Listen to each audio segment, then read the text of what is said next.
신율의 뉴스 정면 승부 2부 시작하겠습니다. 제가 항상 드리는 말씀입니다만 유튜브 들어가셔서 YTN 라디오 채널 구독해 주시고요. 신율의 뉴스 정면 승부 좋아요와 댓글 남겨주시면 감사하겠습니다. 자, 뉴스 정면 승부 2부에서는 국민의힘에 안착 중인데요. 자, 오늘은 국민의힘 이현주 전 의원 전화 연결하겠습니다. 의원님 안녕하세요. 네, 안녕하세요. 예. 지금 이거 여쭤볼 게 많아가지고 먼저 그 지지율 말이에요. 제가 한국갤럽 여론조사는 앞서 말씀을 드렸기 때문에 개요는 말씀드리지 않겠습니다만 지금 한국갤럽 조사 같은 경우에는 국민의힘하고 민주당하고 34% 똑같아요. 근데 사실 악재는 민주당이 더 많지 않습니까? 근데 이게 왜 이렇다고 보세요? 이제 우리가 보통 이제 지지율 하면요. 예. 우선은 사람들은 이제 여당을 중심으로 판단을 하고요. 예. 이제 야당은 반사적 이익을 보는 거거든요. 예. 제가요. 그래서 우선은 대통령, 특히 여당이 이제 대통령에 대한 평가를 먼저 하고 거기에 대해서 이제 만약에 반대하거나 좀 이렇게 부정적인 사람들이 야당을 지지할 거냐 말 거냐 이렇게 가는 거라서요. 예. 사실은 이제 대통령의 그 지지율하고 비슷하게 나온다고 보시면 되고요. 예. 그다음에 이제 그러면 나머지가 야당을 사실은 어떻게 보면 야당이 반사이익을 많이 볼 수 있는 상황인데 야당이 지금 잘 못하고 있기 때문에 똑같이 나오는 거다 이렇게 볼 수도 있는 거죠. 그렇게 볼 수도 있겠네요. 네, 진짜. 그러니까 먼저 일단 여당부터 판단한다는 거예요. 거기에 대한 호불호부터. 그러니까 아무래도 여당부터 보는 이유는 여당이 힘을 갖고 있으니까 그렇겠죠. 그죠? 네, 그래서 대부분 거기에 대해서 평가를 먼저 하고, 그러면 이제 부정적으로 평가하시는 분들은, 그럼 난 야당을, 그러니까 특히 이제 제1야당, 지금 민주당에 대해서 지지하냐, 안 하냐, 이렇게 평가를 하는 건데, 부정평가 비율이나 이런 거에 비해서는 또 민주당이 그것을 다 못 끌어안고 있는 것이죠. 예. 그 의원님은 원래 그 부산에서 쭉 고등학교까지 나오셨죠? 그죠? 네. 그리고 지난번에 부산시장도 나가시고 그러셨는데, 네. 근데 거기서 이 후쿠시마 오염수 문제로 부산 이 시민들도 걱정을 많이 하고 있나요? 걱정 많이 하죠. 왜냐하면 일단 수산업에 종사하시는 분들이 많으시고, 예. 그다음 횟집이 많잖아요. 예. 그래서 뭐 어촌계, 뭐 횟집, 뭐 어쨌거나 또 해산물이 거의 대부분 밥상에 올라오기 때문에요. 저도 어렸을 때부터 해산물 많이 먹었거든요. 그렇겠죠. 네, 그래서 굉장히 좀 걱정스럽죠, 사실은. 뭐 식당뿐만이 아니라 집에서도 많이 먹으니까요. 걱정하실 때 정치인으로서 뭐라고 말씀해 주세요? 사실은 근데 그것은 뭐라고 딱 말씀드리기 굉장히 어려워요. 왜냐하면 제가 과학자도 아니고, 근데 다만 이제 일본이 저렇게 이렇게 하는 거에 대해서는 사실은 대부분 이제 국제적 민폐다 이렇게 생각들을 하시거든요. 예. 근데 이제 이거를 우리가 이제 반대한다. 우리는 반대한다. 그리고 계속 반대해오고 있다. 이렇게 얘기를 하는 거죠. 예. 근데 이제 사람들은 왜 그런데 반대하는데 이걸 못 막느냐. 뭔가 더 강력하게 어떤 제스처가 있거나 아니면 최소한 일본은 자기 국민들한테 보상을 하는데 그럼 왜 우리나라는 그런 얘기가 안 나오냐 뭐 이런 얘기들을 듣죠. 근데 이게 30년을 그렇게 한다. 그러고 뭐 해류 때문에 사실 부산 같은 데는 직접적인 영향력은 많이 없다고 얘기들을 하던데. 예? 근데 그것들도 다 다르고요. 사실은 뭐 영향이 크고 작다라는 판단은 사람마다 다를 수가 있겠지만 아무도 장담할 수가 없죠. 그 의원님 가족분들도 걱정 많이 하세요? 안 먹죠 일단. 아니 과학자 계시잖아요. 의원님. 있죠. 근데 별로 안 좋아하죠. 왜냐하면 그냥 이제 뭐 저희 가족 중에 과학자도 있죠. 그런데 우리 가족도 가능하면 안 먹는 게 좋다. 왜냐하면 뭐 우리가 예를 들어서 불가피하게 우리가 엑스레이를 찍고 하지만 그걸 많이 찍는 게 좋은 건 아니잖아요. 그러니까 가능하면 그 부분은 사실은 방류를 안 하는 게 좋죠. 안 할 수 있으면. 근데 이제 조금 이해가 안 되는 거는 왜 방류를 안 할 수도 있을 텐데 꼭 해야 되는 걸까? 좀 더 보관하고 있으면 안 되는 걸까? 여기에 대해서 설명이 없어요. 이거는요. 근데 이제 이런 얘기들은 있더라고요. 일본이 지진이 수시로 나잖아요. 예? 네. 근데 이거를 계속 가둬뒀다가 이 오염수를 정제도 하지 않은 상태에서 가둬뒀다가 이게 이 뭐죠? 이 지진이 나면 이것이 또 이 그러니까 정수 장치도 없이 그다음에 희석 과정도 없이 그대로 바다에 방류될 가능성도 있다. 이런 얘기들을 하는 사람도 있긴 그러니까 있더라고요. 원래는 이제 희석을 해서 보관을 해야 되는데요. 지금 문제는 뭐냐면 아마 지난번에 파괴됐었잖아요. 예. 그 파괴된 데서 자꾸 흘러나오는 것 같다. 이제 이렇게 얘기들을 하잖아요. 그래서 그걸 가지고 이제 그렇게 하지 않고 그러면 희석을 한다라고 하는데 사실은 지금 좀 문제는 뭐냐면 저는 그 부분은 우리 정부도 좀 항의를 좀 할 필요가 있다고 보는데 일본의 도쿄전력이요. 이번에 우리 시찰단 갔을 때도 그렇고 아주 투명하게 다 공개를 해야 되는데 자기들이 가지고 온 자료만 보게 하고 뭔가 이렇게 석연치 않게 국민들이 볼 때 믿었지가 않은 거죠. 근데 이게 이제 제가 볼 때는 일본이라는 그 나라 특유의 뭔지 아니면 도쿄전력에 지난번에 사고 났을 때도 좀 그런 문제들이 좀 있었잖아요. 그러니까 이런 게 도쿄전력의 문제인지 잘 모르겠는데 예. 네네. 이런 부분들이 이제 뭔가 이렇게 다 알 수 있게 이렇게 충분하게 설명이 안 되니까 사람들은 믿을 수가 없는 거죠. 제가 볼 때 그런 것 같아요. 그리고 이제 사실은 이건 굉장히 좀 정치적으로 굉장히 민감한 문제긴 한데 예. 제가 볼 때 사실은 저희도 우리 당도 과거에 이제 야당일 때 예. 굉장히 세게 비판을 했었거든요. 예. 그때 그러다 보니까 국민들이 볼 때는 야당일 때는 막 그러더니 여당이 되니까 입장이 바뀌는 거야. 지금 야당도 마찬가지 아니에요? 그거는? 그러면 예? 야당도 이제 보면 좀 엉거주춤하다가 예. 지금 와서는 그러니까 우리 국민들이 기본적으로 정치에 대한 불신이 굉장히 많기 때문에요. 예. 믿지를 않아요. 그래도 사실은 죄송한 얘기예요. 저도 지금 공개되어 있는 모든 자료들이나 이런 것들을 봤을 때 이게 다 공개되어 있는 것 같지가 않으니까 그러니까 예를 들면 우리가 그냥 가서 예를 들면 IAEA가 이번에 가서 어떻게 하는지 잘 봐야 될 것 같은데요. 이번에 갔을 때 그냥 IAEA가 그냥 바로 가서 도쿄전력이 주는 물 말고 자신들이 그냥 들어가서 퍼가지고 검사를 했으면 좋겠어요. 아까 이 후쿠시마 원전이 폭발했을 때 말씀하셨는데 네, 그때 그 쓰나미 때문에 이게 폭파가 돼가지고 그때는 이게 물이 빠지면서 방사성 물질이 엄청난 양이 바다로 다 그냥 흘러 들어갔다는 거예요. 그때.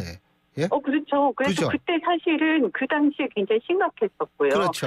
사실 이번에 근데 그때 당시에 심각했는데 우리나라는 피해가 그렇게 크지 않지 않았습니까? 아니 제가 어디서 봤는데요. 그 세슘이라든가 이렇게 방사능의 농도가 그때 그 전에 비해서 한 2배 정도 됐다. 어디가요? 이런 걸 어디서 봤는데 아니요. 어디 가요? 우리나라가요? 우리나라 그 해안가에. 아니 근데 그게 이제 뭐 솔직히 그것 때문인지 그것이 흘러와서 그런 건지 그건 제가 과학자가 아니까 말씀드릴 수가 없는데 해양수산부는 후쿠시마 그 사건이 있기 전과 후에 방사능 농도는 거의 차이가 없다라는 것을 어제 공식적으로 발표한 것 같은데. 이제 그런 부분과 관련해서 이제 또 제가 볼 때는 이런 것 같아요. 이게요 사실은 좀 시간이 지나봐야 아는 거잖아요. 근데 이게 정부 주장대로 사실은 유해성이 조금은 올라갈 수 있겠지만 이것이 크게 유의미하지 않을 수 있다. 이렇게 말할 수도 있겠죠. 근데 문제는 뭐냐면 그건 아무도 장담할 수 없는 상황이다 보니까 저는 정부의 태도가 매우 중요하다고 생각해요. 이거를 막 괜찮다 그렇게 자꾸 걱정하면 네가 문제다 이렇게 얘기할 게 아니라 그렇게 걱정하는 거에 대해서 이해한다.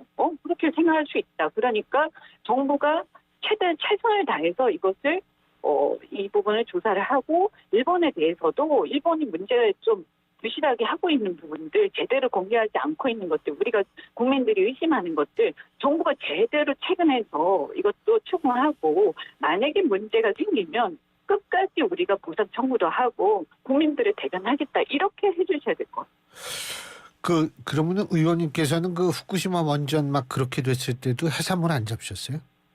저는 그 당시에도 약간 좀 찝찝했죠. 근데 솔직히 그건 제 개인적인 문제는 아닌 것 같고요. 예. 예, 저는 이 문제는요. 과학의 문제도 일부 있고요. 그런데 사실은 약간 이제 사람에 따라서 주관적인 부분이 있을 거라고 생각을 해요. 그런데 이거를 제일 중요한 것은 국민들의 불안감과 이런 것들을 정부가 어떻게 어떤 우리나라 민주주의 국가니까 국민들의 어떤 주권자인 불안감과 또 그다음 불만이 있는 거. 왜냐하면 실제로 국제적 민폐인 건 사실이거든요. 지난번에 예. 터졌을 때도 지금 사실 이건 일본이 우리한테 큰 소리를 못 치는 거잖아요. 그러니까 이런 문제에 대해서 우리 국민들한테 정말 정부가 대변을 잘하고 있다. 이런 걸 보여줄 필요가 있고요. 사실 그리고 제가 볼 때 이런 것도 있는 것 같아요. 그 전에 강제동원 피해 보상 문제, 그다음에 뭐 독도 문제 이런 것들이 쭉 쌓이면서 여기까지 예. 지금 1년의 어떤 상태로 온 것 같거든요. 그러다 알겠습니다. 보니까 어떤 민심 자체가 그렇게 호의적이지 않은 거죠, 이 문제에 대해서. 자, 그리고 딴 것도 좀 여쭤봐야 되겠는데 요새 이 또 관심을 끌고 있는 게 수능 문제예요. 예? 네네. 어떻게 보세요? 저는 취지는 무슨 말인지 알 것 같아요. 그런데 조금 이제 주위에서 얘기를 들어보면 이게 올해 수능은 얼마 안 남았잖아요. 예. 그래서 수능에 만약에 어떤 문제가 있다면 그런 것들을 교육부랑 전문가들이랑 다 같이 모여서 좀 논의를 하면서 개선을 해나가되 당장 올해 수능에 이것을 어떻게 해라 하는 것은 되게 혼란스럽거든요. 왜냐하면 어쨌든 어떠한 문제를 어떠한 기준을 가지고 쭉 준비를 해왔잖아요. 예. 그러니까 이제 준비하는 사람들 입장에서는 예측 가능성이 떨어지게 되면 굉장히 혼란스럽고 또 어떤 면에서는 이쪽은 공정하다고 생각할 수 있지만 또 다른 집단에서는 더 불공정해진다고 생각할 수 있고요. 또 혼란이 올 수가 있는 거죠. 예? 그래서 취지는 저는 무슨 말인지 알겠고 또 그것이 바람직할 수도 있는데 그것을 이행하는 과정들이 이렇게 이번 수능에 대해서 이렇게 해라 이게 아니라 조금 더 준비를 시스템으로 하고 그것을 가지고 내년이든 아니면 그다음이든 몇 년 후에부터 이렇게 하겠다. 이렇게 하는 게 저는 더 낫지 않을까 생각이 듭니다. 예. 알겠습니다. 그리고 김기현 대표가 그 교섭단체 연설하면서 국회의원 정수 10% 줄이겠다. 어떻게 보십니까? 그건 좀 복잡한 문제인데요. 저는 국회의원 숫자는 우리가 사실은 다른 나라에 비해서 상하원이 아니고 하나로 단원제로 돼 있지 않습니까? 예. 그래서 저는 개인적으로는 상하원으로 좀 장기적으로는 나눠가지고 그렇게 해서 하원을 줄이는 건 괜찮은데 그냥 단원제인데 뭐 그게 왜 10%는 또 왜 10%인지 모르겠죠. 어쨌든 줄이는 거 단원제인데 줄이는 부분은 이것이 이제 줄어드니까 뭔가 특권을 내려놓는 걸 보일 수도 있지만 또 한 사람당의 어떤 국회의원 1인당 주어지는 어떤 권한은 더 커지는 거거든요. 희소 가치가 또 생겨버리니까요. 그래서 조금은 좀 다방면으로 생각해야 되지 않는가. 근데 그 불체포 특권을 폐지하자 하는 거는 저는 적극 찬성을 해요. 그 불체포 특권 얘기가 나왔으니까 요거 잠깐 여쭤보는데 이재명 대표가 네네. 불체포 특권 자기 포기하겠다 어제 얘기하지 않았습니까? 네, 어떻게 생각하세요? 뭐 만시지탄 그 뭐라고 하죠? 제가 지금 한자가 잘 생각이 아니요, 안 그냥 나는데. 쉽게 말씀하시면 돼요. 네, 하여튼 뭐 늦었지만 예. 뭐 이거 자체는 뭐 나쁜 건 아니죠. 평가를 할 만하죠. 어쨌든 이제서라도 그렇게 하니까 다행이다 이렇게 생각합니다. 네, 조금 진작 포기한다고 하셨으면 좋았을 텐데 예. 조금 사실은 야당 대표고 지난 대선까지 나오셨잖아요. 그러니까 지난번에 그렇게 하셨으면 얼마나 좋았을까. 근데 어차피 지나갔으니까 뭐 지금이라도 공약 때도 얘기했다 그러더라고요. 아니 그 근데 대선 때 공약으로. 예. 그러니까요. 근데 지금이라도 뭐 하니까 다행이다. 뭐 늦었지만 이렇게 생각합니다. 근데 제발 여야가 합의해서 폐지했으면 좋겠어요. 왜냐하면 이거 사실은 그때마다 여야가 공수를 교대하면서 제가 이렇게 쭉 보니까 또 근데 막 이거 서로 간에 하려면 개헌해야 되는 거 아니에요? 그런 부분도 있긴 한데요. 아니 또 저는 솔직히 말씀드리면 예. 사실 이거는 뭐 당장 말씀드릴 수는 없지만 지금 우리 사회가 너무나 지금 헌법도 그렇고 낡은 법 체계가 많거든요. 지금 불체포 특권도 이게 지금 예. 옛날에 그 취지하고는 완전히 다르게 쓰이고 있고요. 그렇지 예. 않나요? 그리고 서로가 막 이게 누가 지금 구속 대상인지에 따라서 입장이 완전히 180도로 서로 바뀌어가지고 막 비난하고 하니까 또 어떤 쪽에서는 막 이것을 또 옹호를 하고요. 그러니까 국민들도 이제 볼 만큼 다 봐서 다 아세요. 그래서 저는 이런 것들을 더 이상 이런 걸 가지고 막 뻔히 아는 내용을 가지고 서로 공방을 하기보다는 개헌을 저는 해야 된다, 결국은. 우리가 지금 뭐 항상 개헌하면 권력구조 개편만 생각을 하는데요. 권력구조 개편도 저는 사실은 필요하면 좀 손을 볼 필요가 있고요. 대통령의 어떤 권한 문제라든가. 근데 그것뿐만이 아니라 이런 불체포 특권 문제라든가 여러 가지 있지 않습니까? 지금 시대착오적인 게 한두 개가 아니거든요. 선거제도도 그렇고요.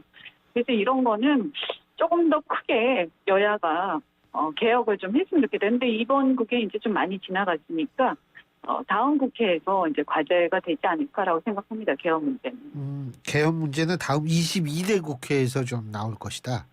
네네. 그럴 수밖에 없지 않을까. 너무 낡았어요. 여러 가지 예. 시스템들이. 그런데 이 시스템이 낡은 시스템을 억지로 이고 막 가다 보니까 이게 이상한 쪽으로만 계속 발전하는 거예요. 제가 볼 때는. 그 대표적인 게 불체포 특권 아닌가라고 생각을 합니다. 예. 근데 우리나라는 개헌이 특징적인 게 있어요. 이 네. 정권이 막 출범하면은 개헌위가 쑥 들어갔다가 정권 네. 말기에서 레임덕 정도가 나타난다는 소리가 막 들리기 시작하면 그때 개헌을 꺼냈다가 대선이 되면 대선 후보들이 전부 개헌하겠다고 그랬다가 근데 물론 또- 윤석열 대통령은 그런 얘기를 하지 않았어요. 대선 때. 근데 나머지는 또 다 그런 얘기를 하다가 이게 되고 나면 또 쏙 들어가죠. 꿀먹은 머리가 되고 이게 그래서 계속 그런 얘기를 계속 한 적이 이렇게 되는 있는데 거거든요. 그 우리 반지의 제왕에서 그 반지 있지 않습니까? 예.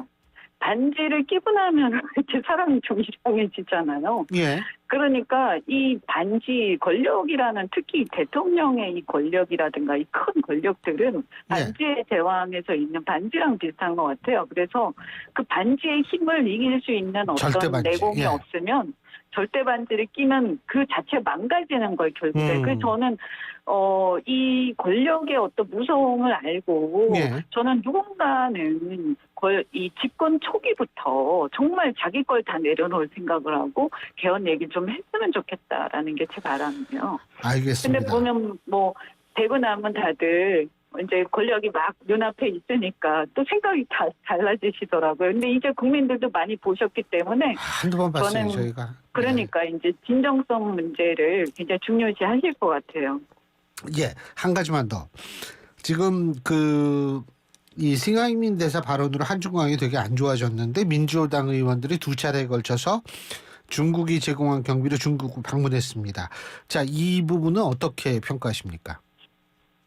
저는 사실은 우리가 사실 여와 야가 뭐 조금 이렇게 인맥이 좀 다르게 분포돼 있는 게 사실이죠, 그죠? 그래서 민주당은 뭐 중국하고 좀 가까운 인맥이 많고 아무래도 또 뭐 우리 당 같은 경우는 미국이나 이런 쪽하고 가까운 일본하고 가까운 인맥들이 많은데요.